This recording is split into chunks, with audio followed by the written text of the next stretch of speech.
தமிழியான் முருகர்களுக்கு வணக்கம். திருக்குறள் கதைகள் 4. வேண்டுதல் வேண்டாமை இளாநடி சேர்ந்தார்க்கு யாண்டும் இடும்பை இல. நீங்கள் எந்த கட்சி? நம் அலுவலகத்தில் 2 குழுக்கள் இருக்கின்றனவே, அவற்றில் நீங்கள் எந்த குழு என்றார் குருமூர்த்தி. நாங்கள் இருவரும் ஒரே அலுவலகத்தை சேர்ந்தவர்கள் என்றாலும் இப்போதுதான் அவரை முதலில் சந்திக்கிறேன். நான் தேவராஜ் குழுதான். அவருக்குத்தான் மேலிடத்த செல்வாக்கு அதிகம். வெங்கடகிருஷ்ணன் குழு அவ்வளவு வலுவாக இல்லை. நீங்களும் தேவராஜ் குழுவில் சேர்ந்து விடுங்கள், அதுதான் உங்களுக்கு நல்லது. அப்ளிகேஷன் ஃபாரம் ஏதாவது இருக்கிறதா என்றேன் அப்பாவித்தனமாக.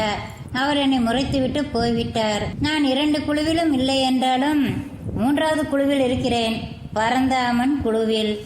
உண்மையில் பரந்தாமன் குழு என்று எதுவும் இல்லை. எங்கள் அலுவலகத்தில் மேல்நிலையில் 2 மேல் அதிகாரிகள் இருக்கிறார்கள், தேவராஜ், வெங்கடகிருஷ்ணன். இவர்கள் இருவருக்கும் இடையே அதிகார போட்டி, யார் உயர்ந்தவர் என்று காட்டிக்கொள்வதற்காக எப்போதுமே ஏதாவது போட்டிச் செயல்களில் ஈடுபட்டிருப்பார்கள். சில சமயம் தேவராஜ் கை ஓங்கி இருக்கும், வேறு சில சமயம் வெங்கடகிருஷ்ணனின் அதிகாரம் கொடிகட்டி பறக்கும். அநேகமாக அலுவலகம் முழுவதும் 2ஆக பிரிந்திருக்க என் போல் ஒரு சிலர் மட்டும் இந்த குழு அரசியலில் பங்கேற்காமல் ஒதுங்கி இருப்போம். தேவராஜின் கை ஓங்கி இருந்தபோது அவர் வெங்கடகிருஷ்ணனின் குழுவை சேர்ந்தவர்களுக்கு தொல்லை கொடுப்பார். தொல்லை என்பது சிறு தொந்தரவு முதல் பதவி உயர்வு வாய்ப்பு மறுக்கப்படுதல் போன்ற தீங்குகள் வரை பல வகையாக இருக்கும். ஒரு கட்டத்தில் தேவராஜ் தான் வெற்றி பெறுவார் என்று தோன்றியதால் வெங்கடகிருஷ்ணன் குழுவில் இருந்த சிலர் தேவராஜ் குழுவுக்கு மாறினர். திடீரென்று ஒரு நாள் நிலைமை மாறிவிட்டது. தேவராஜ் செய்த ஒரு தவறால் மேலிடத்தில் அவர் மீது அதிருப்தி ஏற்பட்டு வெங்கடகிருஷ்ணனின் கை ஓங்கிவிட்டது. இப்போது வெங்கடகிருஷ்ணன் தன் பழிவாங்கலை தொடங்கிவிட்டார். இந்த பழிவாங்கலில் பாதிக்கப்பட்டவர்களில் குருமூர்த்தியும் ஒருவர். அவருக்கு வரவிருந்த பதவி உயர்வு பறிபோனதுடன் அவர் மீது பல புகார்கள் எழுப்பப்பட்டு விளக்கம் கேட்கப்பட்டது. அவர் என்னிடம் புலம்பினார். தப்பு கணக்கு போட்டு விட்டேன் ஐயா, இந்த தேவராஜை நம்பி மோசம் போய்விட்டேன். பேசாமல் வெங்கடகிருஷ்ணனிடம் சரணடைந்து விடலாம் என்று பார்க்கிறேன் என்றார். மறுபடியும் தேவராஜ் கை ஓங்கினால் என்ன செய்வீர்கள் என்றேன். அவரால் பதில் சொல்ல முடியவில்லை. ஆமாம், நீங்கள் 2 குழுவிலும் இல்லையே, உங்களுக்கு எதுவும் பாதிப்பில்லையா என்றார். இல்லை, பதவி உயர்வு பட்டியலில் என் பெயரும் இருப்பதாக சொல்கிறார்கள் என்றேன். அது எப்படி என்றார் குருமூர்த்தி வியப்புடன்.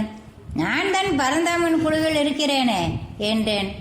பரந்தாமன் எம்டி ஆயிட்டே, அவருக்கு ஏது குழு? அதுவும் அவர் எங்கோ தூரத்தில் தலைமை அலுவலகத்தில் இருக்கிறார். ஆனால் அவருக்கு இங்கே நடப்பதெல்லாம் தெரியும். இந்த 2 குழுக்களின் சண்டையை அவர் வேடிக்கை பார்த்து கொண்டிருக்கிறார். என்னை போல் எந்த குழுவிலும் சேராதவர்களுக்கு ஏதாவது பாதிப்பு ஏற்பட்டால் அவர் பார்த்து கொண்டு சும்மா இருக்க மாட்டார். இது தெரிந்துதான் வெங்கடகிருஷ்ணன் என் பதவி உயர்வை தடுக்க முயலவில்லை. அவர் செய்து விட்டேன். இவர்களுக்கு விசுவாசமாக இல்லாமல் கம்பெனிக்கு விசுவாசமாக இருந்திருந்தால் விருப்பு வெறுப்பு இல்லாத எம்டியின் துணை எனக்கும் கிடைத்திருக்கும் என்றார் குருமூர்த்தி வருத்தத்துடன். உடனேயே சமாளித்து கொண்டு, இப்போதும் ஒன்றும் குடிமுழகி போய்விடவில்லை. 2 குழுவிலிருந்து விலகி பரந்தாமன் குழுவில் சேர்ந்துவிடப் போகிறேன். பரந்தாமன் குழுவில் சேருவதற்கு அப்ளிகேஷன் ஃபாரம் இருக்கிறதா என்றார் சிரித்தபடி. குறள் 4. வேண்டுதல் வேண்டாமை இளாநடி சேர்ந்தார்க்கு யாண்டும் இடும்பை இல. விருப்பு வெறுப்பு இல்லாத இறைவனின் அடி சேர்ந்தவர்களுக்கு எப்போதுமே துன்பம் வராது. மீண்டும் சந்திப்போம். நன்றி நண்பர்களே.